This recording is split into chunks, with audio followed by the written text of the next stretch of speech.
നമ്മൾ കേൾക്കാൻ പോകുന്ന കഥ പറയിപെറ്റ പന്തിരുകുലത്തിൽ വരരുചി രാജസന്നിധിയിൽ. അപ്പോൾ കഥയിൽ ചോദ്യമില്ല. കടപ്പാട്, വീണ ബുക്ക് ഹൗസ്, പേട്ട, തിരുവനന്തപുരം. അപ്പോൾ നമുക്ക് കേൾക്കാം വരരുചി രാജസന്നിധിയിൽ. പ്രോക്തങ്ങളായ വചനാമൃതധാരയിൽ ഭക്തി കണ്ടെത്തി ആർഷഭാരതം പുഷ്കല സംതൃപ്തി നേടിക്കഴിയുന്ന കാലം. വേദങ്ങൾ ഉരുവിട്ടും താളിയോലകൾ നാരായമുനകൾ ചലിപ്പിച്ചും പരമമായ പൗരാണിക സത്യങ്ങൾ എഴുതി ചേർത്തും നക്ഷത്രങ്ങളെയും നവഗ്രഹങ്ങളെയും കുറിച്ച് പാണ്ഡിത്യം നേടിയും ഈ മണ്ണിൽ വികസ്വരനായി കഴിഞ്ഞ അർത്ഥപഠിനിക്കാരനായ ഒരു പാവപ്പെട്ട ബ്രാഹ്മണ പണ്ഡിതനുണ്ടായിരുന്നു. അദ്ദേഹമാണ് ഗോവിന്ദസ്വാമി.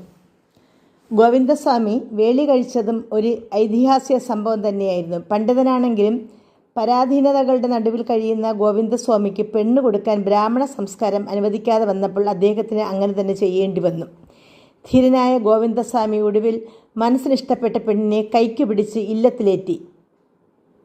സമൂഹത്തിൻ്റെ കുറുമൊഴി ന്യായം പർവ്വത സമാനമായ ഹൃദയനായ ഗോവിന്ദസ്വാമിയെ തെല്ലും ചലിപ്പിച്ചില്ല.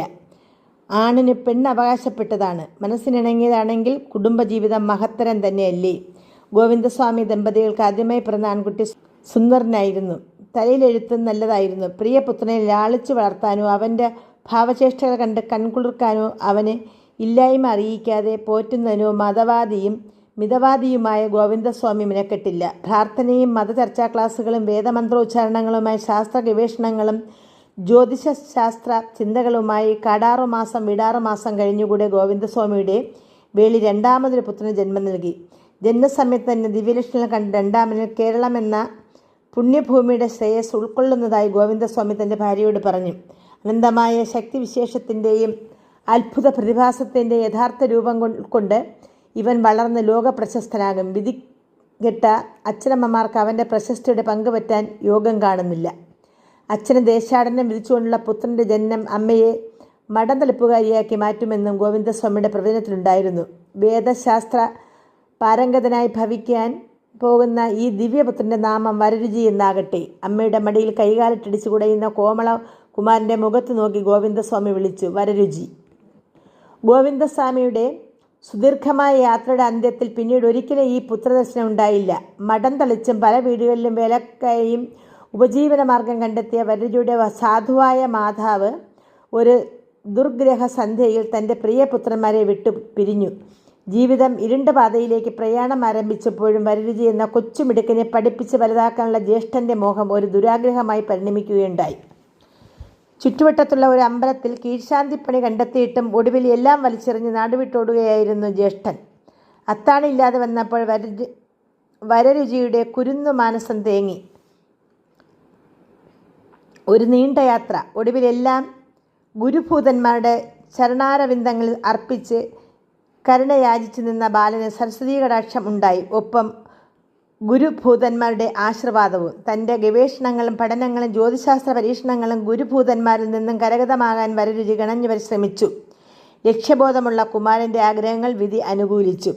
ചരിത്രപ്രസിദ്ധനായ വിക്രമാദിത്യ മഹാരാജാവിൻ്റെ പിതാവ് ഒരിക്കൽ ചില സുഹൃത്തുക്കളോടൊപ്പം ഘനഗംഭീരമായ ഒരു കാനനത്തിലേക്ക് നായാട്ടിന് പുറപ്പെട്ടു. മാർഗത്തിൽ പ്രബുദ്ധ സലിലയായ ഒരു പുഴ ഒഴുകുന്നുണ്ടായിരുന്നു. അത് കടന്നാൽ മാത്രമേ മറുവശത്തെത്താൻ സാധ്യമായിരുന്നുള്ളൂ. രാജാവ് സംഘവും പുഴ കടക്കാൻ തയ്യാറെടുത്ത് നിൽക്കുമ്പോൾ ഒരു വിജ്ഞാപനം കേൾക്കുകയായി.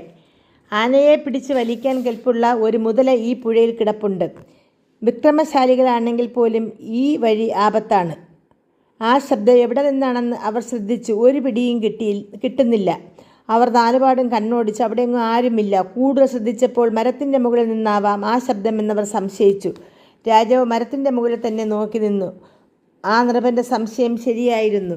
അതാ ഒരു മരക്കൊമ്പിൽ അതിസുന്ദരനായ ഒരു കൊച്ചു ബാലൻ ഇരിക്കുന്നു. അവൻ്റെ കണ്ണുകളിൽ ഭയത്തിൻ്റെ നിഴൽപ്പാടുണ്ട്. കുഞ്ഞെ, ഭയം വേണ്ട, ഒന്ന് താഴെ വരൂ. മുതലയെപ്പറ്റിയും നിന്നെപ്പറ്റിയും ഞങ്ങൾക്കറിയാൻ ആഗ്രഹമുണ്ട്, രാജാവ് പറഞ്ഞു. കുമാരൻ മരത്തിൽ നിന്ന് താഴെ ഇറങ്ങി രാജാവിൻ്റെ മുമ്പിൽ കൈകൂപ്പിക്കൊണ്ട് പറഞ്ഞു, കരുണാമയനായ മഹാരാജാവേ, അശ്വാരൂഢരായ മഹാജനങ്ങളെ, ഞാൻ ബ്രാഹ്മണകുമാരനാണ്. പേര് വരരുചി. ആശ്രമത്തിൽ നിന്ന് ഇവിടെ കുളിക്കുവാനായിട്ടാണ് വന്നത്. കരയിൽ വന്ന് നിന്നപ്പോൾ ഒരു കൂറ്റൻ മുതല വെള്ളത്തിനടിയിൽ കിടക്കുന്നു. കരയിലോ ഒരു കൂറ്റൻ ആനയും. രണ്ടുപേരും കൂടി അങ്ങോട്ടും ഇങ്ങോട്ടും പിടിയും വലിയും. അത് കണ്ട് ഭയന്ന് ഞാൻ ഓടി ഈ മരത്തിൽ കയറിയിരുന്നു. ഇപ്പോൾ കേട്ടു ആനയുടെ കൊലവിളി. മുതലയുടെ പിടിയിൽ നിന്ന് ആന കഷ്ടിച്ച് രക്ഷപ്പെട്ടു. ഗജവീരന്റെ കാട് കയറിയുള്ള ഓട്ടം കാണാൻ ബഹുരസം തന്നെയായിരുന്നു. പരാജയബോധത്തോടെ മുതല വെള്ളത്തിലേക്ക് ചാടി. മുതലകളെ സ്തംഭിപ്പിക്കാനുള്ള മന്ത്രം ഗുരുദേവന് എനിക്ക് ഉപദേശിച്ചു തന്നിട്ടുണ്ടായിരുന്നു. മന്ത്രോച്ചാരണത്തോടുകൂടി കുളി കഴിഞ്ഞ് ഞാൻ ആശ്രമത്തിലേക്ക് മടങ്ങുകയായിരുന്നു. അങ്ങനെയോ? തുടർന്ന് കേൾക്കാനുള്ള ഉത്കണ്ഠ ആ മഹാരാജൻ പ്രകടിപ്പിച്ചു. മഹാരാജാവ് ഈ വഴി വേട്ടയ്ക്കായി എഴുന്നള്ളുന്നുണ്ട് എന്ന് ചില ദൂതന്മാർ ഉറക്കെ വിളിച്ചു പറയുന്നത് കേട്ടു.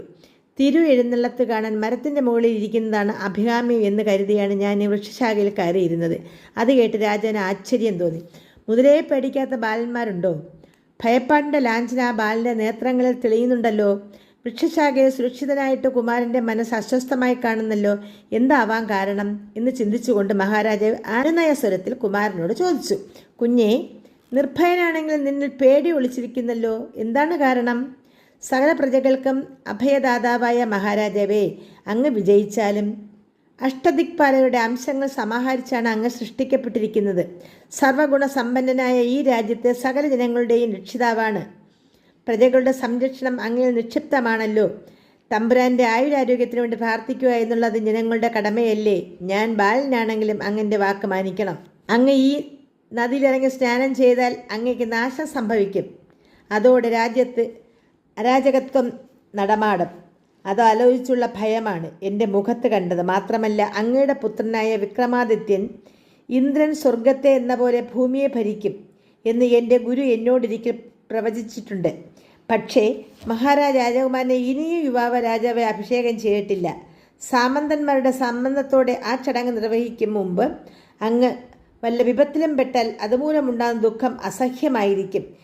ലോക ശ്രേയസ്സിനു വേണ്ടി അങ്ങ് ദീർഘായുഷ്മാനായിട്ടിരിക്കണം. അങ്ങയുടെ സ്വാസ്ഥ്യമാണ് ഞങ്ങളുടെയും സൗഖ്യം. രാജൻ്റെ മുഖം പ്രസാദ പുഷ്കലമായി. ആ ബാലൻ്റെ ചിന്താമധുരമായ മറുപടിയാണ് അവനെ കൊട്ടാരത്തിലെത്തിച്ചത്. രാജാവ് കുമാരനെ തൻ്റെ കൊട്ടാരത്തിലേക്ക് ക്ഷണിച്ചു. ഗുരുവിൻ്റെ സമ്മതമുണ്ടെങ്കിലേ താൻ കൊട്ടാരത്തിലേക്ക് ഉള്ളൂ എന്ന് കുമാരൻ പറഞ്ഞു. ആചാര്യനെ നേരിട്ട് കാണുന്നതിന് മന്നവേന്ദ്രനും പരിവാരങ്ങളും കുമാരനോടൊപ്പം ആ നദീതീരത്തുള്ള ആശ്രമത്തിലെത്തി. ഗുരുവിനെ കണ്ട് വന്നിച്ച ശേഷം രാജാവ് തൻ്റെ ആഗ്രഹം അറിയിച്ചു. കുമാരനെ എന്നോടൊപ്പം കൊട്ടാരത്തിലേക്ക് അയക്കണം.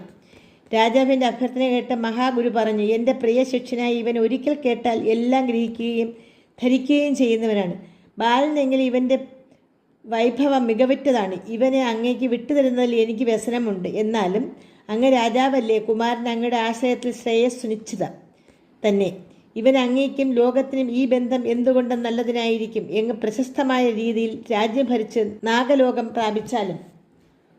കുഞ്ഞെ, കുമാരനായ വിക്രമാദിത്യൻ്റെ കൂട്ടുകാരനെ വളർന്ന നീയും വലിയവനാവുക. ഇപ്രകാരം പറഞ്ഞിട്ട് സ്നേഹനിധിയായ ഗുരു തൻ്റെ പ്രിയ ശിഷ്യനെ രാജാവിന് സമർപ്പിച്ചു. കുമാരൻ ആചാര്യനെ പലവട്ടം സാഷ്ടാംഗം നമസ്കരിച്ചു. അദ്ദേഹത്തിൻ്റെ അനുഗ്രഹം ആനന്ദാശ്രു കണങ്ങളായി അവൻ്റെ ശിരസിൽ പതിച്ചു. ആ രംഗം കണ്ടുനിന്ന രാജാവും സുഹൃത്തുക്കളും രോമാഞ്ചിതാംഗരായി ആർദ്ധനയനരായി. ആശ്രമത്തിൽ നിന്ന് നൃപനും കൂട്ടനും വരരുചി എന്ന ബ്രാഹ്മണകുമാരനോടൊപ്പം കൊട്ടാരത്തിലെത്തി. കഥാസംഭവമായ പുഴയിൽ ഭീഷണി മുഴുക്കി ആധിപത്യം സ്ഥാപിച്ചു കഴിയുന്ന മുതലയെ വിരട്ടിയോടിക്കാൻ രാജാവ് ഭൃത്യന്മാർക്ക് ആജ്ഞ നൽകി. രാജകൽപ്പന മാനിച്ച ഭടന്മാർ മുതലയെ നിഷ്കരണം വകവരുത്തി. നദീജലമാകെ രക്തകലുഷിതമായി. എന്തോ പന്തികേടുണ്ടെന്ന് മനസ്സിലാക്കിയ ഭൃത്യന്മാർ നിർജീവമായ മുതലയെ സൂക്ഷിച്ചു നോക്കി. അത്ഭുതം! നിശ്ചേഷ്ടാതിൽ കിടന്ന ആ മുതലയിൽ നിന്ന് ഒരു തേജപുഞ്ചം ഉയർന്ന ആകാശത്തിൽ ലയിച്ചു. ആ കാഴ്ച കണ്ട് ഭടന്മാർ അത്ഭുതപരതന്ത്രരായി. അവർ ഭൂപതിയെ വൃത്താന്തം അറിയിച്ചു. മുതലയുടെ പൂർവ്വ വൃത്താന്തം.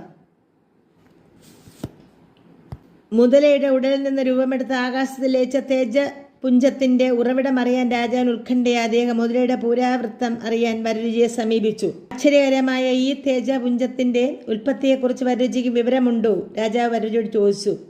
ധ്യാനത്തിൽ അമർന്ന കുമാരൻ നിമിഷങ്ങൾക്കകം ആ ജലജന്തുവിൻ്റെ മൃത്യുമുഹൂർത്തം ഗണിച്ചെടുത്ത് പറഞ്ഞു. മഹാരാജൻ, ഈ നക്രം ഒരു ഗന്ധർവൻ്റെ ജന്മമാണ്. ഒരു ശിവഭക്തനായിരുന്നു ആ ഗന്ധർവൻ. ശ്രീ പരമേശ്വരൻ ഭക്തിസമേതനായ ഗജമുഖൻ, ഷൺമുഖൻ എന്നിവരോടൊപ്പം പതിവായി ഈ നദിയിൽ സ്നാനം ചെയ്യാറുണ്ടായിരുന്നു. ഗന്ധർവൻ ഒരിക്കൽ അത് കാണാനിടയായി.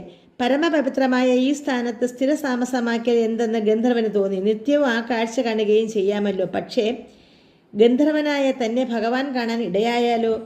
ആ ഗഗനചാരിക്ക് പെട്ടെന്നൊരു ബുദ്ധി തോന്നി. ഒരു മുതലയായി വെള്ളത്തിൽ കിടക്കുക. അങ്ങനെ മുതലയായെത്തുന്ന ഗന്ധർവൻ അവിടെ കിടന്നുകൊണ്ട് മാർഗതടസ്സം സൃഷ്ടിച്ചു. അതൊരു കുറ്റമാണല്ലോ. അതിന് രാജദണ്ഡനം അനുഭവിക്കണം. അത് സാധിച്ചപ്പോൾ നക്രം ദേഹം വെടിഞ്ഞ് വീണ്ടും ഗന്ധർവനായി മാറി.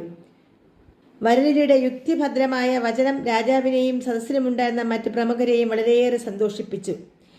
വരരുചിയുടെ ബാലവൈഭവത്തെ അവർ അഭിനന്ദിക്കുകയും ചെയ്തു. കൗമാരത്തിൽ തന്നെ അപാരമായ ബുദ്ധിശക്തി പ്രകടമാക്കിയ വരരുചിയെ കൊട്ടാരത്തിലെ മുഖ്യ സദസ്യനായി രാജാവ് ആദരിച്ചിരുത്തി.